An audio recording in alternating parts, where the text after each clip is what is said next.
compared to any other. Ukiwa rohoni unaomba lolote. When you are in spirit, you can pray for anything. Bwana Yesu asifiwe. Praise the Lord. Hallelujah. Hallelujah. Kwa mfano wiki ya Jumatatu mvua For itanyesha. example, next week Monday there will be a lot of rainfall in Dar es Salaam. Wiki ya juma ngapi? The coming week from Monday.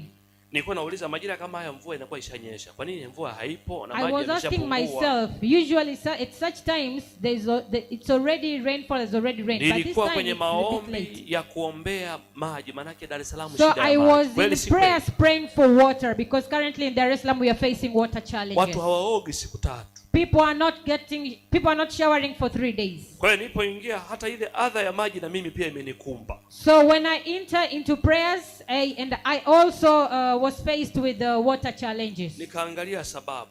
And I went to see what is the cause. Nikaona ni mvua. And I found it was because of lack of rainfall. Nikawaza Mungu nitaka nisimamishe mvua kama miaka hivi au mwaka mmoja. So I once thought that I felt like stopping rainfall for like a year. Kama tu miezi leo tu hatuna maji tunaanza kupeana mgao. Je, And baada ya ended mwaka asking myself if only has been just for months and now we have been having this with routines. Nikaomba Mungu mvua inyeshe. I now started asking God for rainfall. Kwa hiyo wiki kesho nasubiri mvua. So from next week there will be rainfall.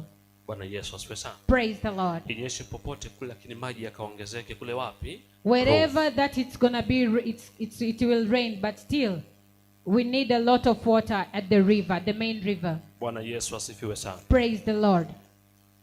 Sasa mimi nataka kuishia hapo.